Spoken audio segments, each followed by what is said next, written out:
Hey listeners, last year was our 15th year of the best in food storytelling.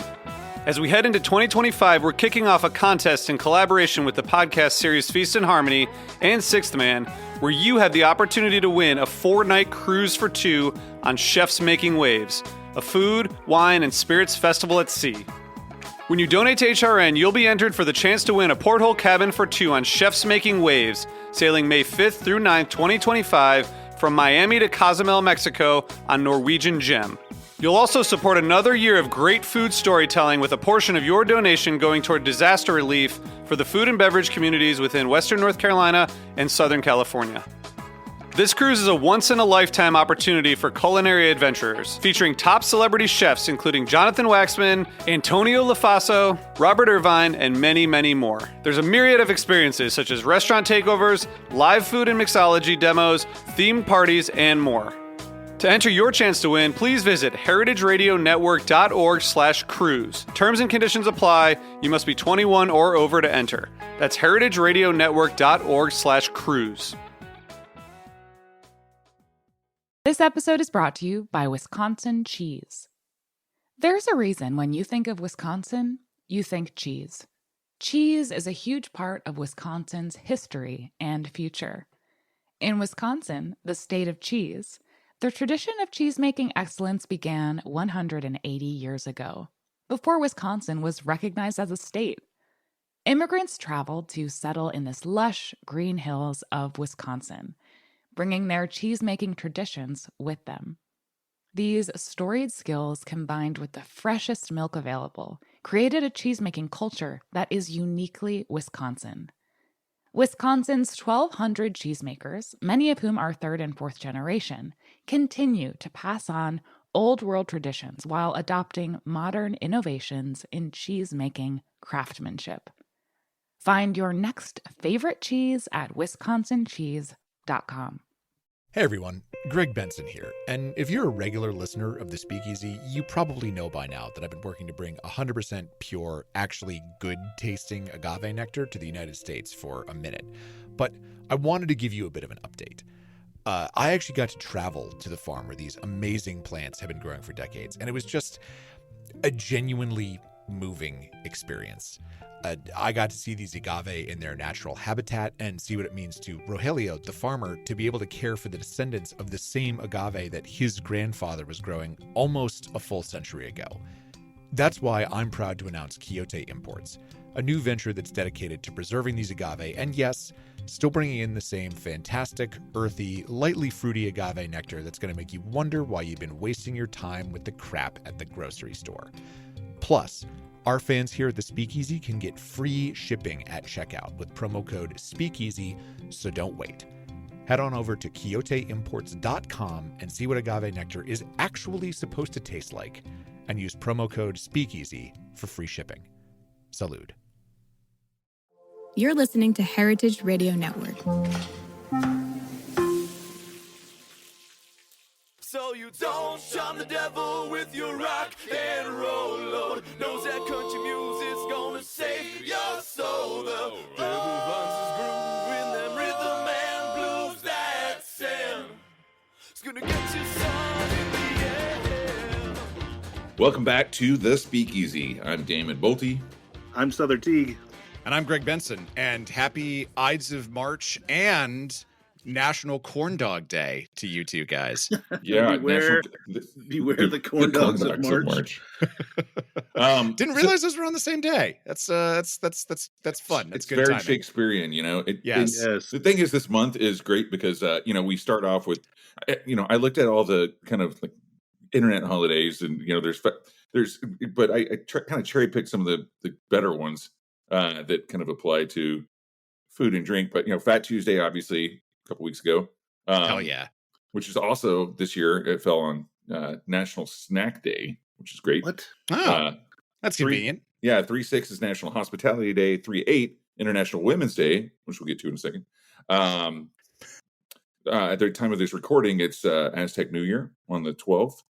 The National Corndog Day. Of course, we've got St. Patrick's Day coming up, which Monday. The big one.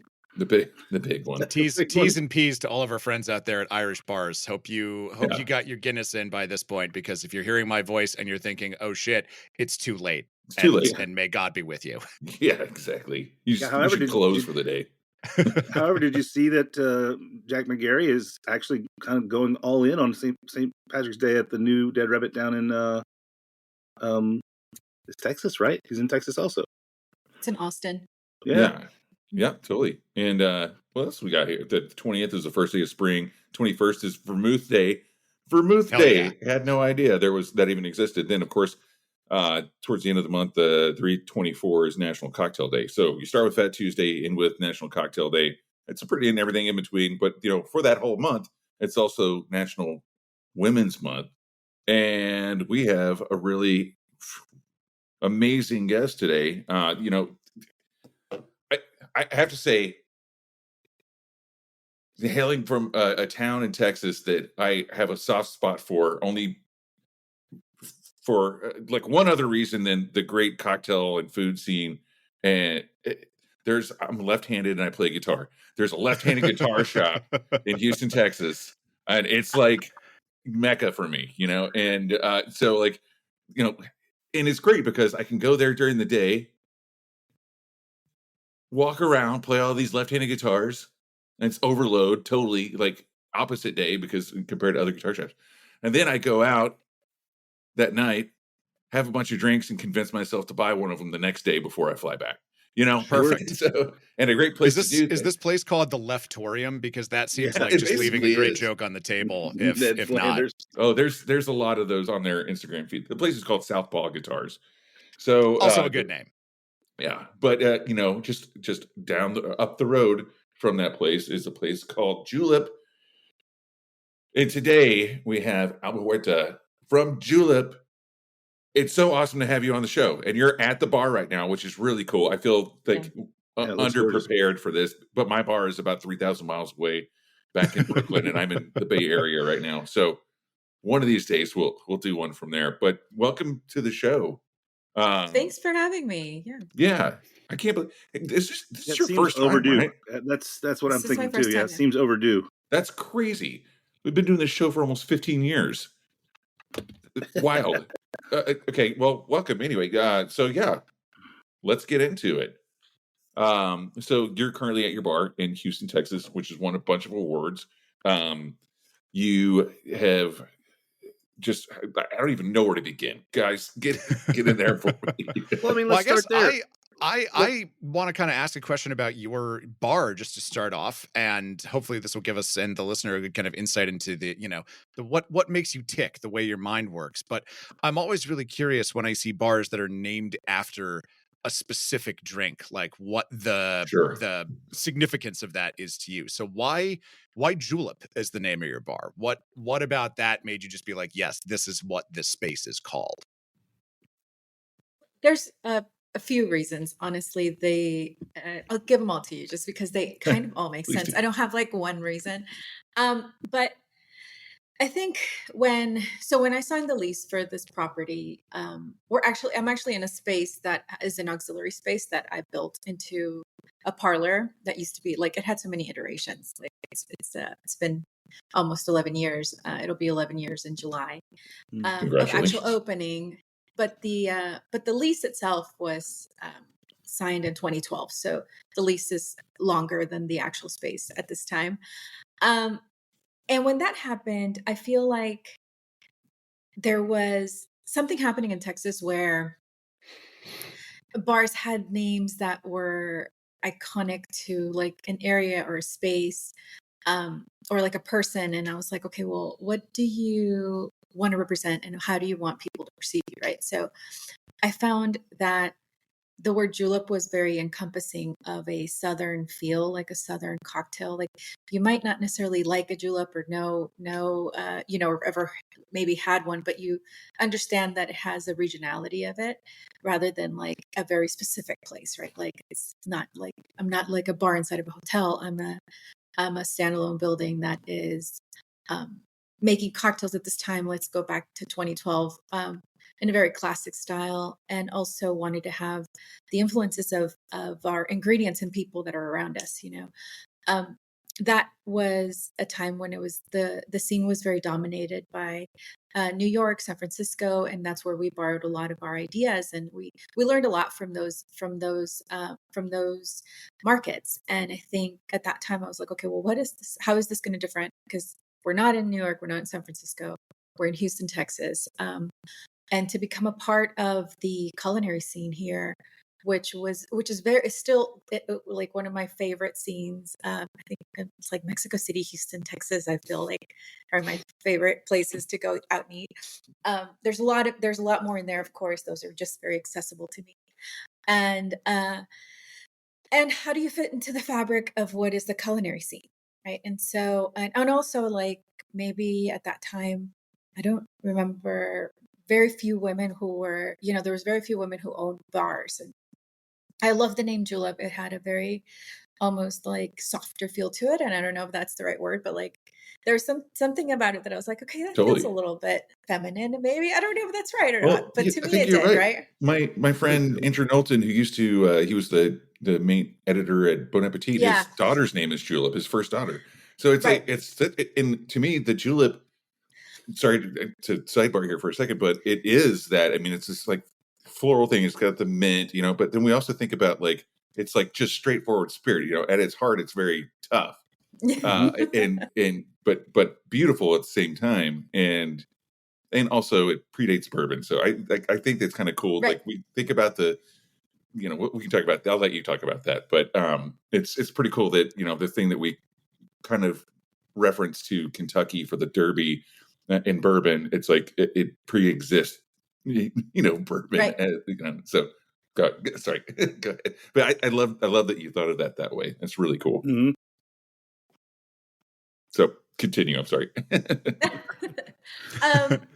I'm just excited. that was really the precipice of it, because I think there's a lot of times in your bartender career where you're like, what do I name my bar? What do I name my cocktails? Like, how do you I don't know, a lot of people who have a name for their cocktail once it's completed, especially like people we've seen, like people that have worked for us in the past. I think they always work on the cocktail, and the last thing they work on is really like the name, or it's not something that comes so naturally to a lot of people. So I just kind of like thought about it for a few years. I guess it took two years to construct. There was it's a historic building, so there's a few hurdles of opening, which I'm sure everybody's familiar with. Oh yeah. It took 2 years to put it together, and once it was open, it was beautiful, and then the real hard work started. Once you open the doors, that's when the hard work really starts, and everything up until that point made it very like it was almost like those 2 years were very how would I say, like there was a lot of trial and error, but once you're open, it's like, okay, no, this is real. You have to actually like work of the time. Did you ever sleep in your bar before it was open or after? Yeah, and that's a question I don't get to ask a lot of bar owners, but that's one of those real, that's when it's real. When you have to sleep there because you're meeting a general contractor at 6 a.m. and you've been working until 4 a.m. Yep. Yeah, there's at least 3 times that I remember sleeping in the bar. One of them was a hurricane. Ooh. Another one was the drink or an actual event. An actual event, no, an actual hurricane. We're prone to hurricanes in this area, so it was like more of a tropical storm, I suppose, that kind of became a hurricane. Sorry, and then so we do a yearly event called the Kentucky Derby. The Derby Day party, and we celebrate it with we basically grow our footprint into a parking lot of another 10,000 square feet. So we do a 10,000 square foot pop-up for 5 hours. And the day before that event is always hectic, right? Because it's trying to put as many things out as possible before the day ends. So there's been a few times during the Derby where I'm like, okay, I just have to stay here because at 6:00, they're going to come and put down the turf, or they're going to put the tents up, or, something's happening. Or if it rains, then everything's like delayed and backed up. Which So. it does a lot in Houston. Yeah. Yeah. So I think it's cool that it's almost like your own Oktoberfest. You've got your tents and you've got all these people. It's like a big Yeah. event, but Yeah, it is a little bit. I mean, we grow from our capacity is 215, and then on that day we serve 1,200 people. Whoa. So Oh my we God. don't- yeah. Yeah, and then we take it down Scary. that night. So because Jeez.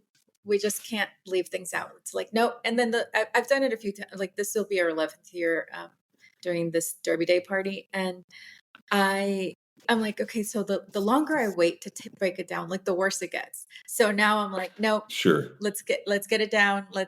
Party's over. The race is at 5:40 something. Everybody's gone by 6:15. Yeah. Basically, Most 'cause they're- exciting 2 minutes in sports, right? That's Yeah. what they call Right. it. Yeah, and they've been waiting for this the whole day, right? Like that's kind of like the finale, and You say and then waiting. everybody just I say pre-party. pre-party, yeah. Yeah. Definitely. And so then we just take it all down, and it's like it never happened. It's the craziest. It's the craziest 48 hours of our lives. But Wow. we love it, and the community really loves it too. So I think one of the and I say this to everybody who is an entrepreneur in the bar business, like there's a lot of things about my first year that I learned. And one of them was about doing community events, right? Like doing yeah. these events that people are going to want to see you. And we try to do something quarterly. We do, the Derby Day party is huge for us. And then we have an oyster shucking contest that we do with our chefs and they're not like good at shucking. It's just really fun. It's just really fun. Sure. We let them make up their own bios. So like a lot of times these bios are really outrageous and not true. And it's just Bombastic. really, it's yeah. That's a it's competition really its fun own. time. Right. Right. And I'm like, okay, this year we're going to let AI write your bios. Just give it some Wow. information, and then see what rounds up. And then in September, we do a whole month of Bourbon Appreciation Month events, and we close out with like a brand tasting. So it's really great to have those anchoring events throughout the year, especially during times where business might be a little slow or probably might go down a little bit. Mhm. And the first year I just kind of did it because I was like, well, we should do things. And I was working in the bar. So it was like about keeping myself entertained as well, because it was, at that time we were working a whole lot. And so, but now going into our 11th year for the Derby Day party, I'm like, I love this event. I love how people are talking to me about it at the beginning of January. They're like, okay, what's going to happen at Derby? Can we do this? Can we do that? And I'm like, I love that people are looking forward to something. Exactly. You've given them something to look forward to. That's what I was going to say. something to And I look think forward that's to. massively important. And especially if you said you kind of do something quarterly, then you've kind of got a churn of something always to look forward to with your guests. Yeah. And it's, and they have their own, like rituals and things that they do that when they come to the Derby, they like dress up, or they have, they come with a group of friends. And so for them, it's like for the community, it's this whole other thing where we're throwing a day party, and they're here with their friends. And I'm sure they make so it's other just really friends great. that they meet at the party too, right? I mean, it's like it's a community networky kind of, friendship building, community building event, It's super cool. And I think like what Sother said too about like the quarterly thing, I think it's always something to look forward to, but it's always something to keep you on your toes too. If you needed more as a bar owner and operator to keep you on your toes, it's like, but it's also for your staff too, and like the whole team. It's like something cool to collaborate on, like for instance, like at Grand Army, we do on a weekly basis, we do Martini Mondays, and we have different sponsors every week or every month. And, it's like, it's Monday in New York City. It's like everyone needs a martini, so it's, and it's, but, it's cool to see a lot of those kind of now regulars that go there for like martini specials. They've become friends, and now like they see each other at the bar, or they've exchanged information, and they're like, hey, let's meet up, have a martini over at Grand Army. So it's like your Derby Day party is, I'm sure, very much like that, and in a town like Houston, which is, it's a big town, so it's I feel like, and correct me if I'm wrong, because like obviously I don't live there, but like in all the times that I spent there, it's like there are like other cities, like pockets of neighborhoods that were, people kind of get in the I'm from Oklahoma, so I kind of understand, like like people don't really leave their neighborhood too much. I feel like, and that you can say that for most places, but to have something like a big event, an annual event like that, where you bring people in from all over the city is really cool. I'm sure there's people who go there from Austin and San Antonio and maybe even like New Orleans. Do you get people traveling far?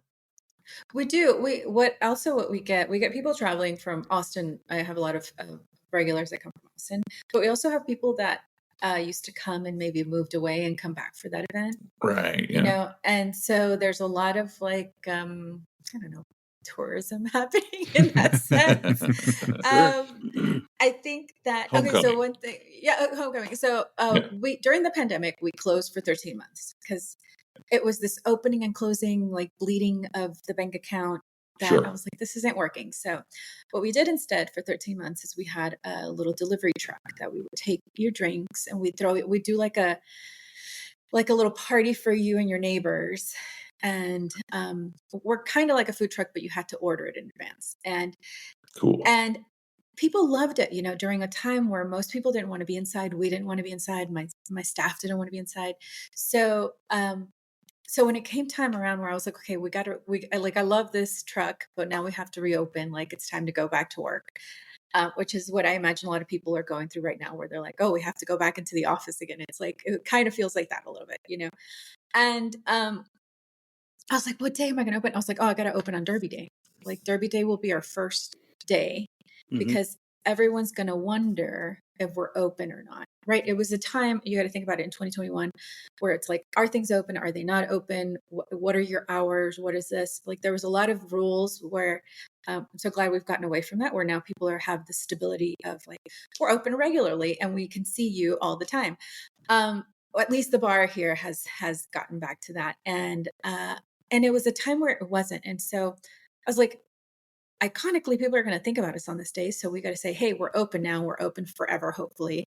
And it worked, and I think we had 800 people show up for that very first event. And we got a lot of press around it. So it was a really good way to anchor ourselves again to something that we knew the community was going to have eyes on.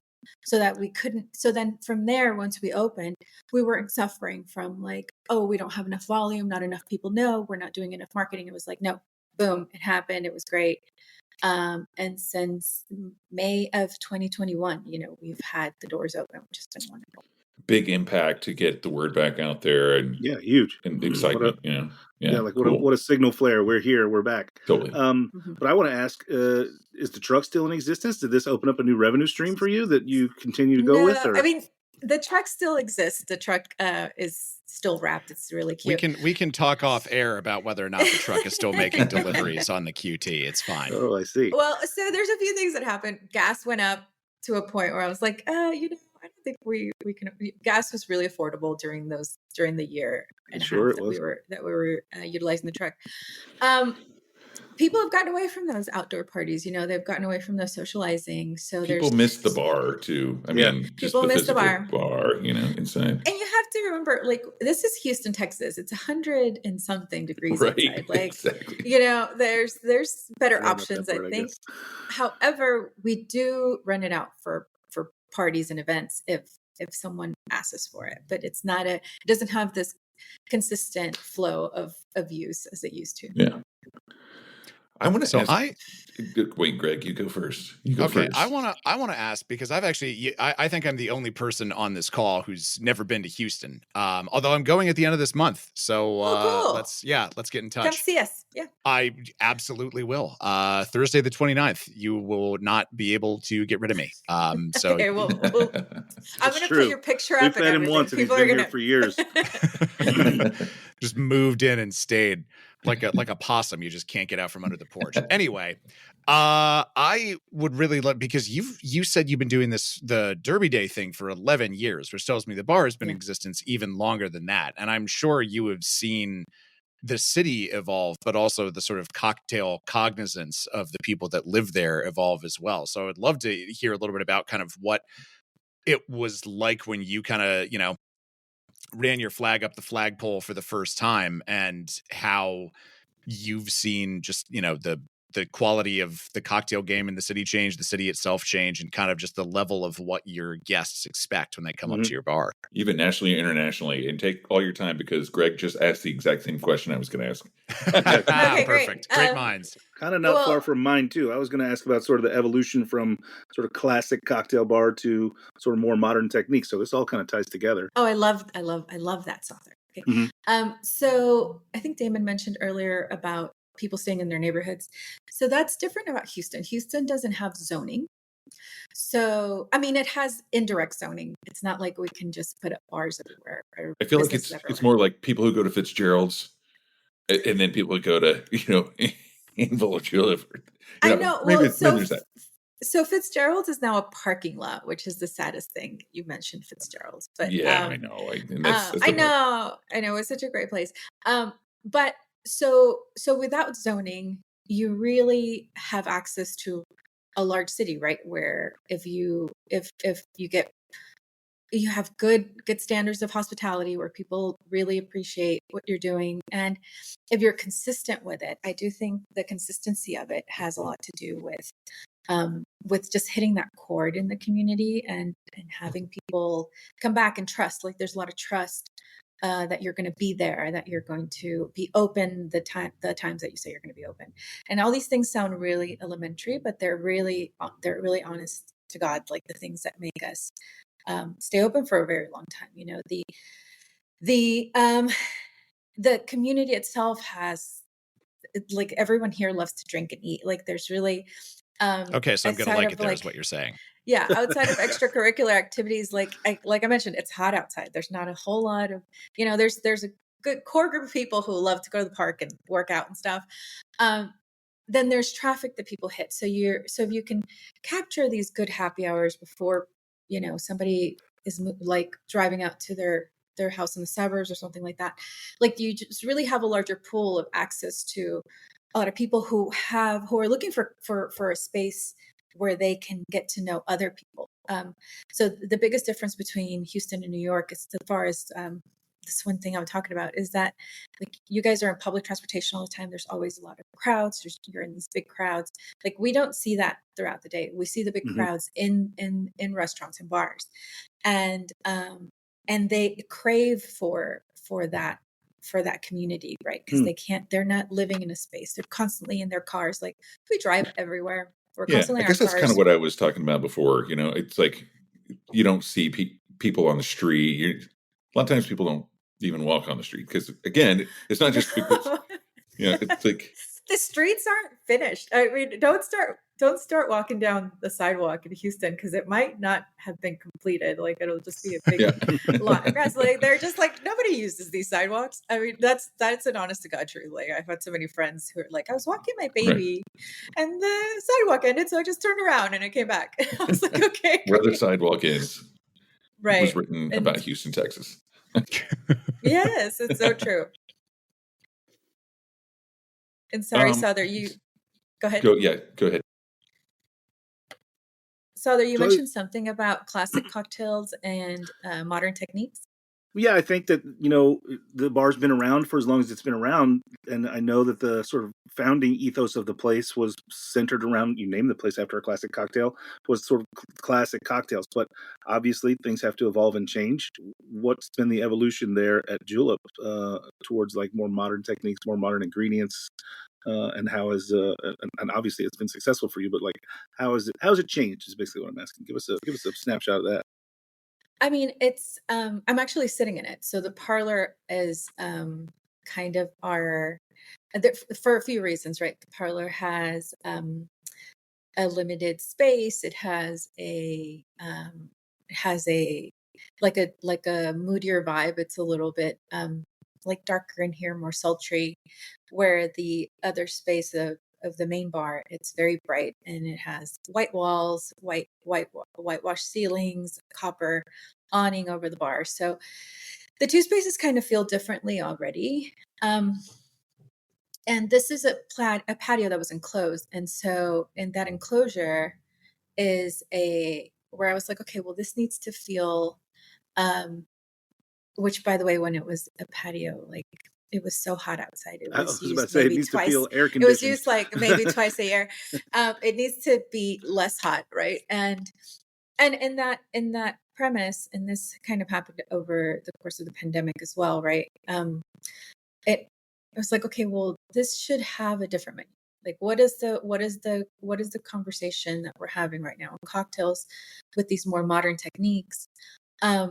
And those cocktails, this space has been kind of like our overflow space for a while, where it's like, it's beautiful. It's lined with, excuse me, it's lined with marble tabletops and these really nice booths that are just lavish. And so like it already kind of feels like this space of that's definitely more modern to the space that it's attached to.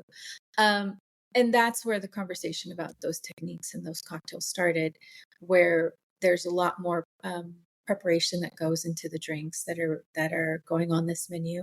This space hasn't been officially launched as its own.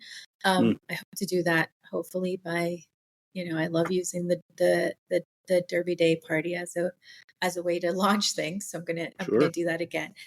Um, and I think it's a really important conversation. Also think it's important for the culture. I think it's important for my staff. Like I think it's important for um, even our guests. Like our guests' palates are changing as these new, these new cocktails are reflective of the culture as well. So I think all of it is tied together. Interesting. Say more about that. I'd love to hear more about kind of the way you've seen guests' palates and whatnot changing over the last 15 years. Did I catch that right? When did Julep actually open its doors? It opened in 2014, but I signed the lease in 2012, so it's Okay. So almost there's a 11 couple years. couple yeah. But yeah. How have you seen people's, the I guess maybe it's not even a palate changing question, because I'm kind of the opinion that, like, they're, other than people who are super tasters, I don't think that I'm an X-man because I can identify, oh, I think that this is this particular hop in this beer. Like, Right. I'm just lucky that I've gotten to try a lot of really, really good stuff because of the people I've met and the work that I've done. But I think that is also something you're seeing play out, not just with us super nerds, but in the general populace. So I'd love to hear how that's kind of Course, yeah. what you've observed and how you've adapted your menus and your service to cater to that. Yeah, I think, we have in Houston, we're a hub of transportation. We're a hub for airlines that travel internationally a lot.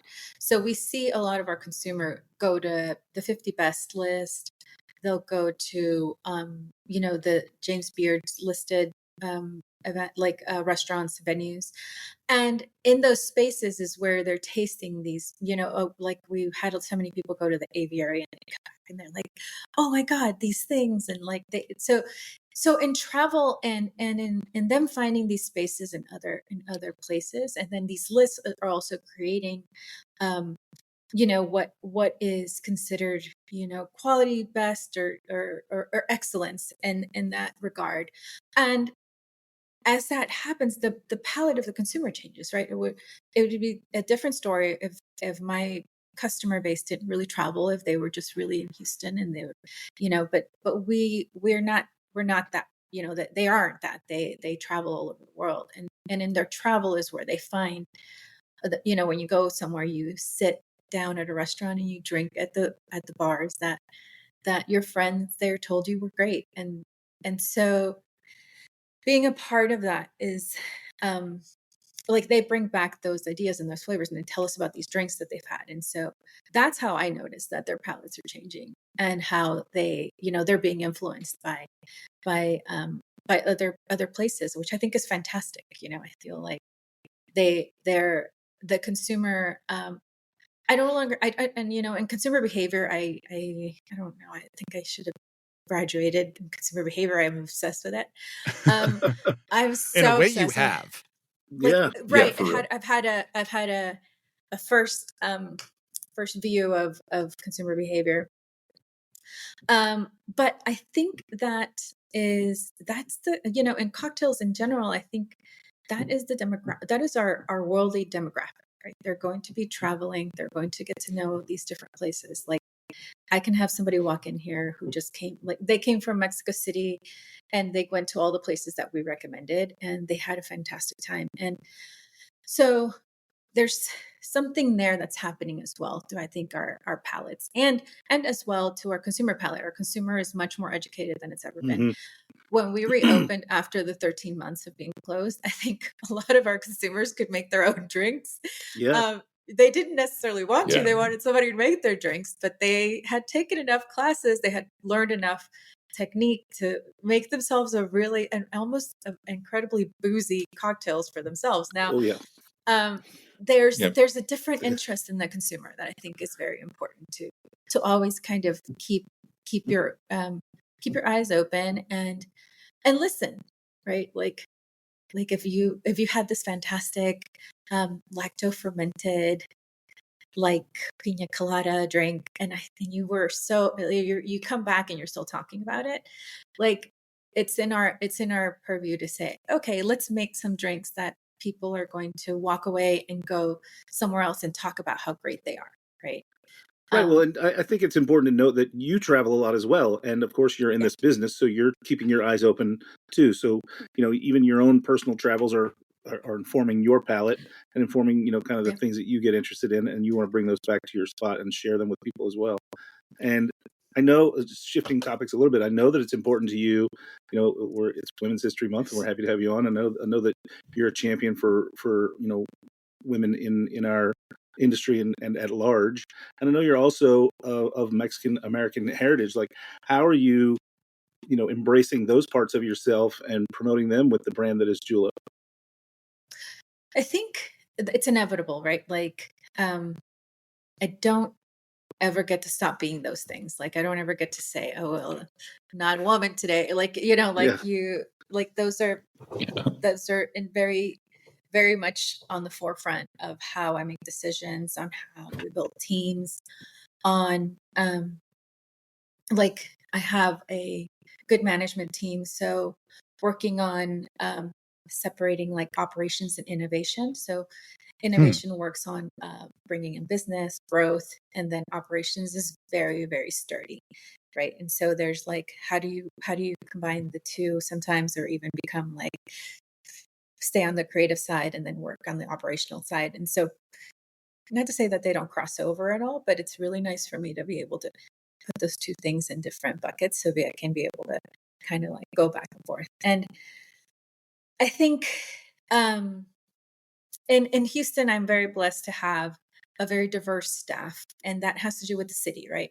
Like, you almost have to try really hard to not have a diverse staff in Houston. Like, you have to make some very interesting decisions.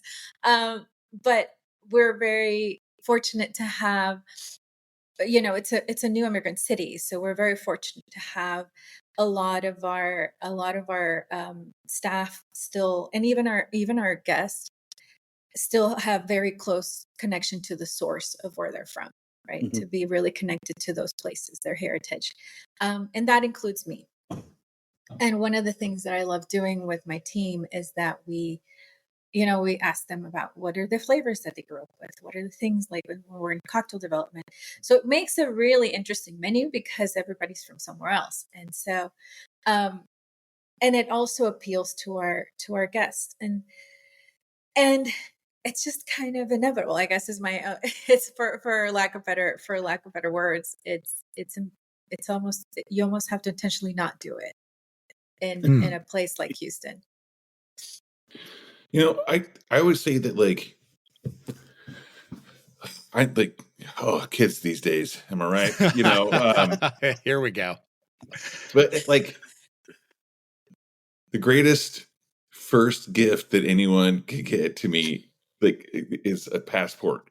You know, like, Yeah. go see the world, and whether it's you know, through just monuments and ancient alien stuff like I like, but mostly food and drink, right? Because you learn, like, you can actually travel the world, and in a lot of cities you can travel the world without leaving the city by just going to the restaurants and bars. And so, you know, I love that you were saying, like, about how Houston, honestly, the first 100 times that I was in Houston, I was in the airport and never went into Houston. I was connecting on a flight somewhere else. But it's so important for us to learn about it. You know, and you also said that, like, when people were making drinks at home during the pandemic, you know, they were like, I feel like a lot of the people I talked to who were like the you know, home enthusiast mixologists, they were like, man, you know, I made this drink to spec, and I read it in this book, or, you know, I saw it on a video or this magazine, and they were like, but something was different. And I was like, yeah, because you weren't, it's people, you know. Sother, what do you say? I always say it's because you do the dishes. I used to pithily say it's my Negroni's better than yours because I do the dishes, right? Yeah, exactly. But it is more about what you're alluding to, and it's that you know, that sense of community, that camaraderie, that other people are around. You know, you're not just doing this thing at home alone. So I always tell people they don't add enough ice, because they don't. They don't. They Like, skimp on the ice. Right? They skimp on the ice. That's skimp on the something, ice, and that's they a overdo great on the segue. Because I don't know if you can turn the camera around, but you have that giant ice well that's behind the bar, and it's okay. So that's something. Do you want to hear about it? Do you want to hear why? Yeah, let's hear about it. Yeah, well, please. One, let me tell you. I wanted to say, like, you were talking about the weather in Houston, and I'm like, there's nothing more refreshing and a cocktail that should be in Houston than a julep, because it's a bunch of crushed ice. And yeah, let's hear about it. Well, and there's, you know, you're staring at a mountain of ice, and it's like cooling and refreshing. I mean, it's suggestive. It's suggestive. We do that. Yeah. So this is a historic building, and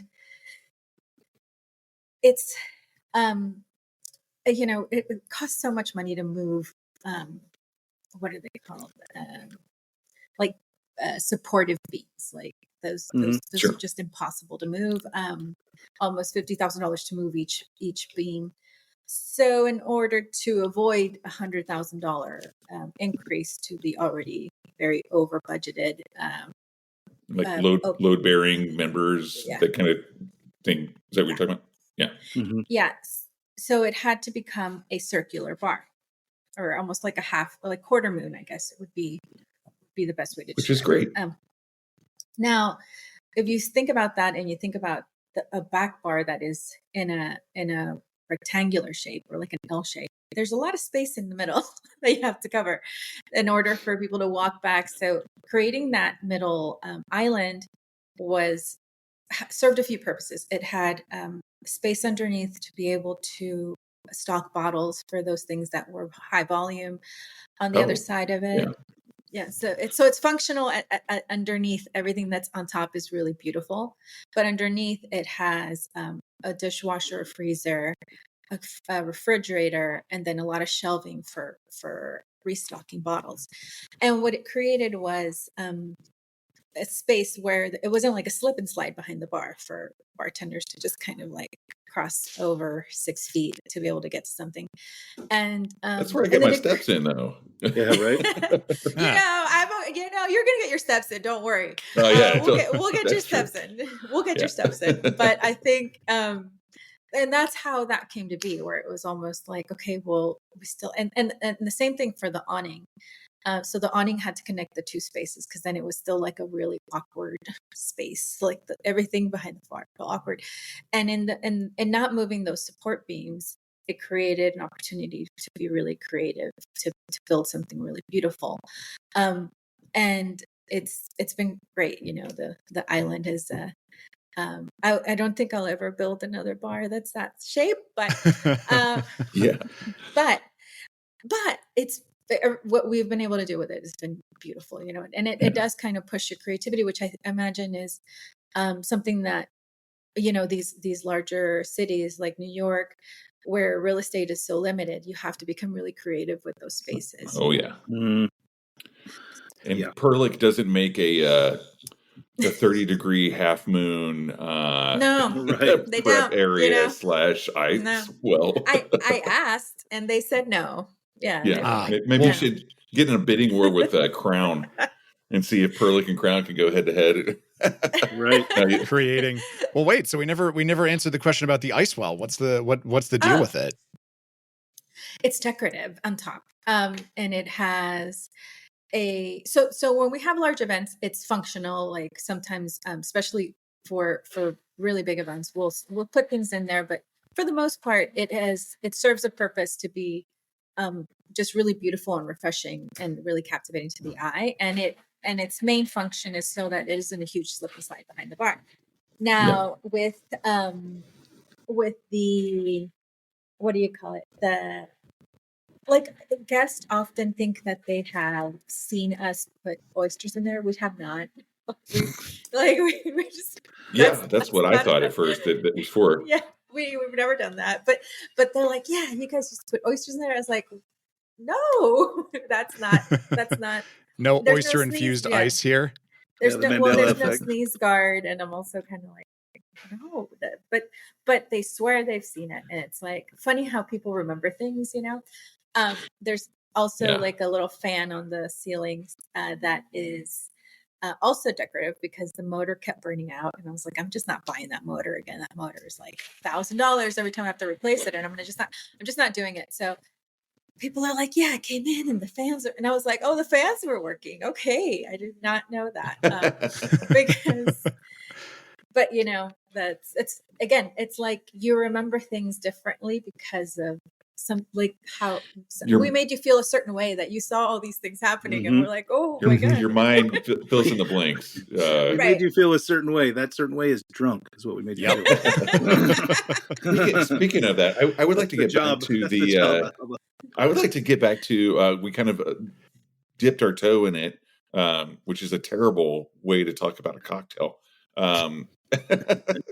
But we talked about the Julep, and at the top of the show, and I'm just looking at for our listeners, our Patreon guests who get to see the videos of us doing the show. The back bar that you're sitting in front of, I love a Julep for so many reasons. We kind of talked about before, it does predate the mixed drink itself. Mm-hmm. Actually predates the word cocktail, right? Yeah. We're talking about I think the first time Julep was seen was around 1770 in literature. Of course, the first cocktail book didn't come out until 1862. Bourbon wasn't really fully invented until 1789, accidentally. And then when we're talking about the Julep, you're talking about rum and brandy a lot of times, but also Julep actually is a term that it's it actually means medicine, basically. So much medicine, yeah. Mm-hmm. Yeah. Right. So to me, it's it's always been kind of like a tongue in cheek reference to Sother has an Underberg every morning before his feet hit the floor out of bed. He's got a box next to his on his nightstand. It's medicine to get going, bright and alert, as they say. But to me, that's the first, when you talk about literary history with recipes, or really anything, literary history, literally, you're talking about things that didn't happen at the moment of publication. You're talking about things that happened before that, that who knows how long they were around before it became newsworthy for Mhm. someone to actually write about it and put it in print. Write or put it in print. So we don't really know when the mint julep, we don't know the advent of it, right? But Right. so the cool thing about that to me is we talked about like kind of like cultural traveling, just being a good human, like the cultural diversity and like and understanding people. It's like the mint julep is often considered like predominantly a bourbon drink, and from one place in Kentucky for the 2 minutes out of Yeah. every year, right? So to me, like when we think about brandy, you think about obviously it's distilled wine, but then I always love thinking about rum and how like outlaw it is. It could be made anywhere around the world. So Mhm. really, the julep is about, we talk about a shot of Fernet being the bartender's handshake. I think a julep is more like it's the oldest handshake as far as a mixed drink. You know what I mean? Like, I guess punch would be because that's a communal drink. But like, as far as a single serving, what we call cocktail nowadays, I think the julep is like the core of that because really you're talking about diversity of spirits, diversity of culture, talking about something really refreshing and something you can get behind. I have a lot of mint growing out here. You probably hear the storm that's happening. I don't know if it's out there anymore, but there's some hurricane type weather here in the Bay Area happening right now. I had a watering, one of those, what do you call them? The plant watering vase thing with the spout.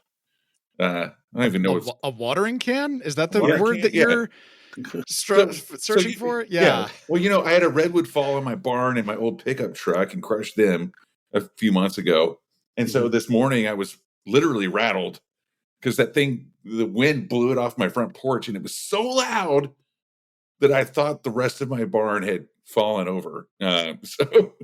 But I ran outside and I saw that, and then the second thing I did was go check on my garden, and I was like, okay, everything's still here. They're stronger than us, at least more flexible. Anyway, I'm rambling now, but that kind of leads me to another thing. Um, back to the thing was the back bar that you have behind you. You've got DeGraff's Amaro, you've got some Nonino Grappa, you've got Chinar, you've got Suze, you've got Pierre Ferrand Curacao, you've got it looks like some of some Diplomatico, you've got some of Nicholas Palazzi's rum, Oh, um, yes. Drambuie, you've got like looks like some Ancho Reyes. So the thing is, going back to about the julep, it's like one of those endless, flexible, riffable Sure. drinks, Completely So malleable. right, so like I guess we're getting kind of towards the end of the show, but I'm having so much fun here.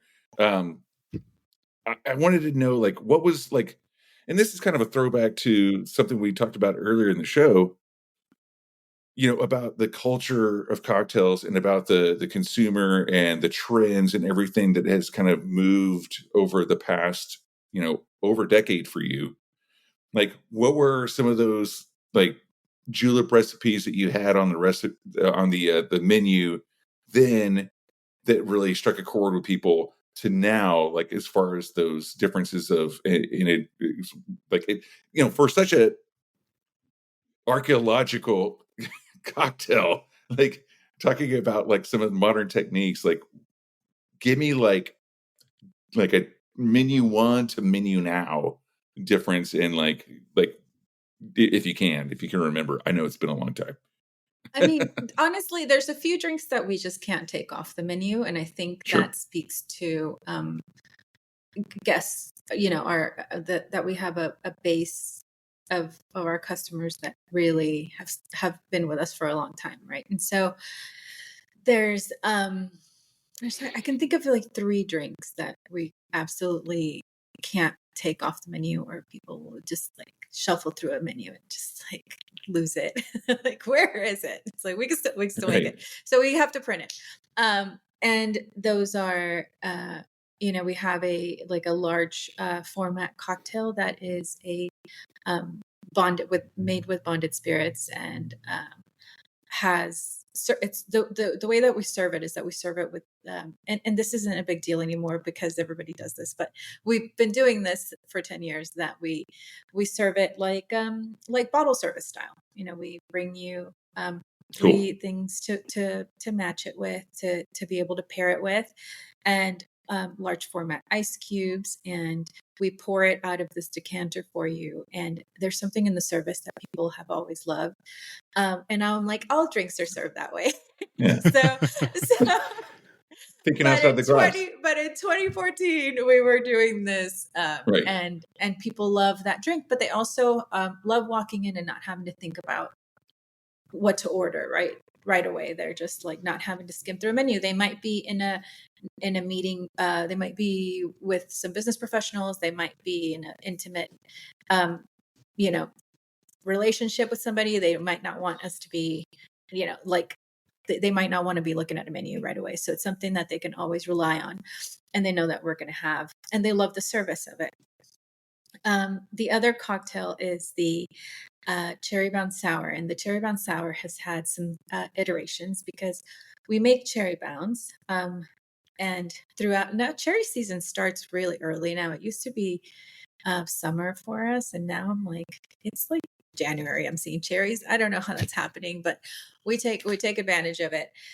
And we've changed the cherries to be different cherries to different years. We've made it, a number of different ways, and that cocktail has always changed a little bit. But for what it's worth, people love to gravitate towards it, right? And so its most recent iteration, it's like clarified. It has a acid instead of a acid solution instead of a citrus. It's a little bit lighter, a little bit bouncier, and so it's omitting an egg white, and so it's just very like, it's a drink that they can still rely on, and they know it's going to be good. But it has definitely changed. It has never left the menu, and its name is our cherry bound sour, and so there's just something that's like, I don't know, it's like, I guess how people love, like, I can compare it to something that you always know it's going to be good, like Sure. an old fashioned, right? You can come in and have an old fashioned, or It's that like homecoming, like we talked about before, or like the martini, where people are very peculiar about their martini.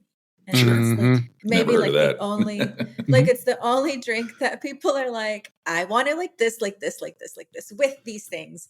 And the rest of the cocktails, they have no notes, right? And so there's something about how they're accepting of some drinks changing and some drinks not changing. So it's also equally as fascinating to me. Where I'm like, I is it remember okay if we when the do that? cherry bound sour was made with lemon Right. juice, and now Nobody it's can. clarified. It's cool Yeah. both ways. And they're like, right. And and they're very like accepting of that one thing that they know we make regularly, and they're like, oh, it's going to But be they're good. also It's gonna be excited fine. for you, I bet. Like the people who've been there with you since day one, and like they love the cherry bound sour, and it's like to see the evolution of it. They must be excited about that they can actually like. And I'm Right. sure And they over the could. year, See it. over the years, you've built up trust, so they trust you to know that Totally. Yeah. this year's might be different than last year's, but it's going to be delicious nonetheless. Right. Right. And Trust is so only really important. coming from a place of exploration, but also innovation, Yeah. and just always striving to make things better, for your guests. Which Yeah. you also talked about before. Like the first point you made was you said nothing about any ingredient. It was all about service, which I think was really cool. Yeah. Well, I'm excited to come and visit Houston, and you have some travel coming up as well, don't you? What's tell us a little bit about what's on the horizon for you. Oh yes. Like where am I going? I'll be in South by Southwest this Thursday. That's already happening. Presenting there. Jeez, it always sneaks up on me. No, we also have this crazy thing happening right now in Houston. It's the Houston Rodeo, which is a month long. And it's like, and I can't remember what it's such an absurd number. I heard it and I was just like, that's not real. And it didn't stick with me. But the amount of liquor sales that happen in that month, I think it was like it matches the amount of sales of alcohol throughout the year in Houston. Wow. Like, Great. I know. And I was Yeah. just Love like, how does that happen? And so the Houston Rodeo is huge for food and beverage, for people to go and eat and drink there. And so we're kind of in the middle of those two things. Those two things always sneak up on me, South by Southwest and the rodeo at the same time. And I'm like, Yeah. how are people functioning right now?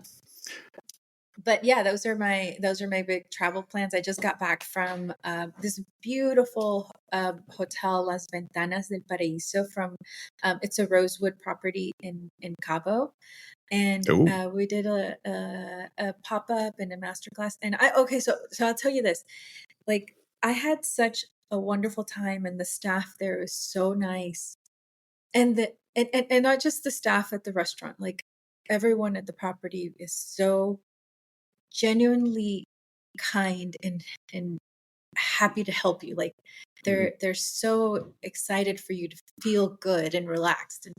And you know, like they gave me this little gift, like they give to everybody. So it's not like it's just me, but everyone who leaves gets this glass heart.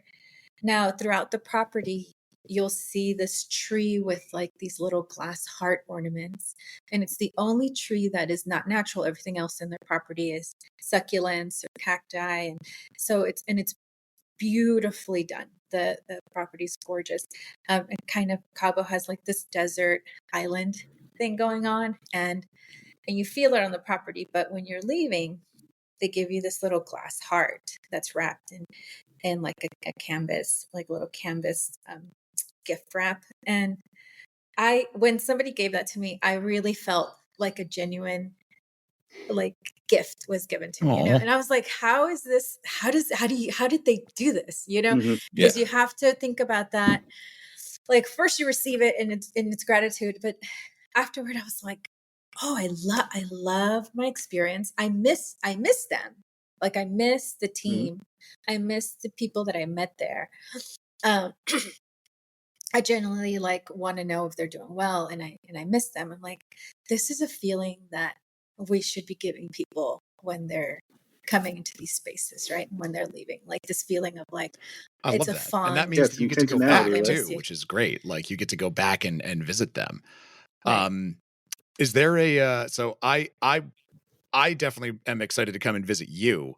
Are there any social media handles, any Instagrams or whatnot, websites that you want to plug so our listeners can also follow along with what you're doing? Yeah, mine is Alba Huerta official, and Julep HOU is the one for the bar. Awesome. Well, I'm excited to visit both of you next month, and thank you so much for coming on the show with us today. This is great. Please come back on the show. Please come back. Yes. Yes, I would love to. Now, you know, you won't get rid of me now. Yeah, just like there's plenty of space up in the rafters, Phantom of the Opera style. I was able to build a whole fucking lake down here, man. It's great. There's just so much space that they're not using. So yeah, plenty of room. Come on in. The water's fine. But for now, that is going to do it for us this week on the Speakeasy. Be sure to tune into HRN for many other great programs just like this one. And if you want to hear more from this great program, you can become a regular at our Patreon page, where you're going to get lots of great bonus content, exclusive access to pre-sales from us, and guest recipes from all of our guests, including the Cherry Bounce Sour, which is going to be up this week, and a free cocktail kit from our friends at Shaker and Spoon every single month. And those of you who are dedicated listeners will notice that there is one item there that I didn't list. It's because we are not paywalling our video podcasts anymore. We are actually starting our YouTube channel. We're going to have a link to that in the show notes as well. So if you want to see us, that is, you know what? We decided that we didn't want to hide our beautiful faces behind a paywall. We wanted to give them to you for free because we love you like that. So be sure to check out our YouTube page, subscribe. There'll be a lot of really cool bonus content there as well. Also, quick little public service announcement out here for everybody. If you are not aware, there is a plan to build a big, ugly, disgusting casino kind of literally over the amusement park at Coney Island. It is happening while the hearings to decide whether or not this will be a thing that is granted are happening right now. The firm behind the casino wants to demap some of the streets, which means that some of the streets in Coney Island, if you've been there, they're not that accessible to begin with. They will no longer be the cities. They will be the private equity firms to do with as they see fit. So there's a lot of comment on that. If you are interested in stopping this, as I am, there's going to be some links in the show note there too about how you can get involved and who you can write to make sure that this doesn't happen. So please join. Coney Island is an amazing, weird, wonderful place. And I certainly don't want to see it become the playground of the rich and famous exclusively. It's the people's playground. Let's keep it that way. And on a happier note, next week on the show, we're going to have all the way from Tokyo. We've got coming in Holly Graham from Tokyo Confidential. I'm really, really excited for that one. So that's going to be a cool show. So be sure to tune in. But for now, that's going to do it for us this week on the Speakeasy. Till next time. Cheers, everybody. Cheers, everybody. Thanks again, Alba. So you don't shun the devil with your The Speakeasy is powered by Simplecast. Thanks for listening to Heritage Radio Network, food and drink radio supported by you. Keep in touch at heritageradionetwork.org/subscribe.